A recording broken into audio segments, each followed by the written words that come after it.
At 10 till 7, there are some new developments in the investigation into former President Trump's alleged involvement in the January 6th attack. It's one of the 4 probes that could complicate Trump's re-election campaign. Amy Lou has more from Washington.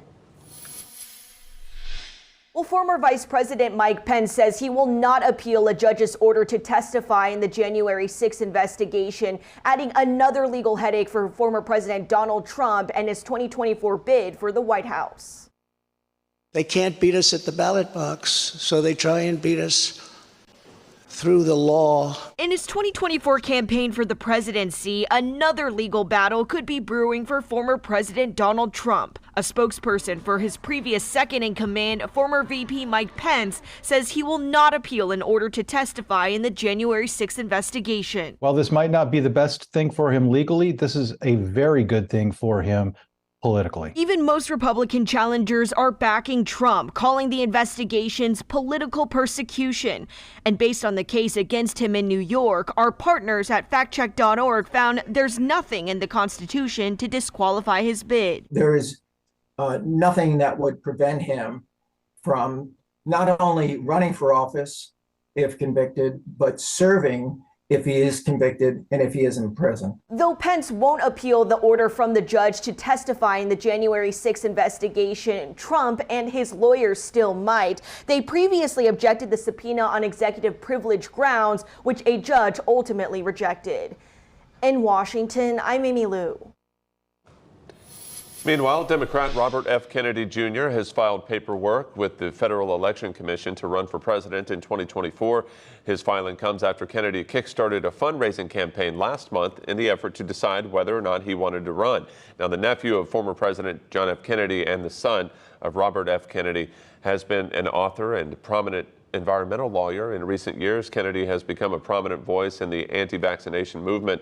And right now, the only other person in the Democratic race is author Marianne Williamson. But President Biden is expected to announce his bid for re-election sometime this year. And there is now a new traffic light along the Swamp Rabbit Trail. It's located at the intersection of the trail and Highway 253, which is West Blue Ridge Drive.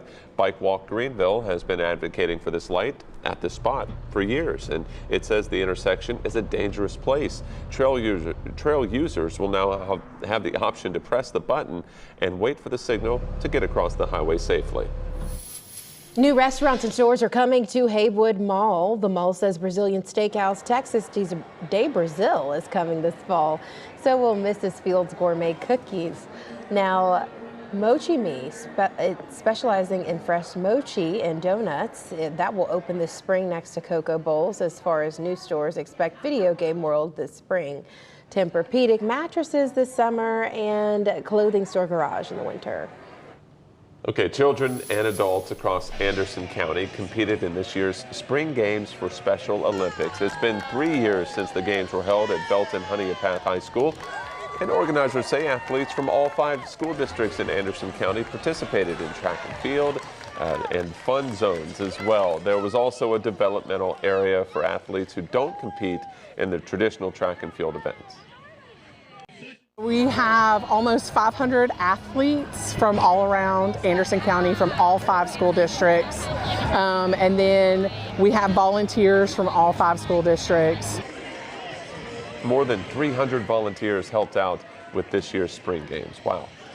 Happening today, the Greenville Drive are starting year 17 on the road to play the Rome Braves. But before they hit the road, the Drive held a meet and greet at the ballpark for season ticket holders yesterday. This year, 6 of the Red Sox top 30 prospects will begin the year in Greenville, including the club's top prospect, 20-year-old shortstop Marcelo Mayer. Now add in the always growing fan-friendly experience at Fluor Field, and there's plenty to look forward to this year. Well, so the baseball product on the field is going to be probably one of our best ever. We've got, a whole slew of top prospects from the Red Sox that are going to start with us this year. So from a baseball quality standpoint, we couldn't be more excited. And then we have so many new enhancements and amenities coming to the ballpark this year, new naming rights projects, District 356, a whole new outfield. I mean, we're just incredibly excited to bring kind of a whole new experience to the ballpark this year. Okay, the Drive will be back in downtown Greenville next week. Opening day at Fluor Field is next Tuesday night against Asheville.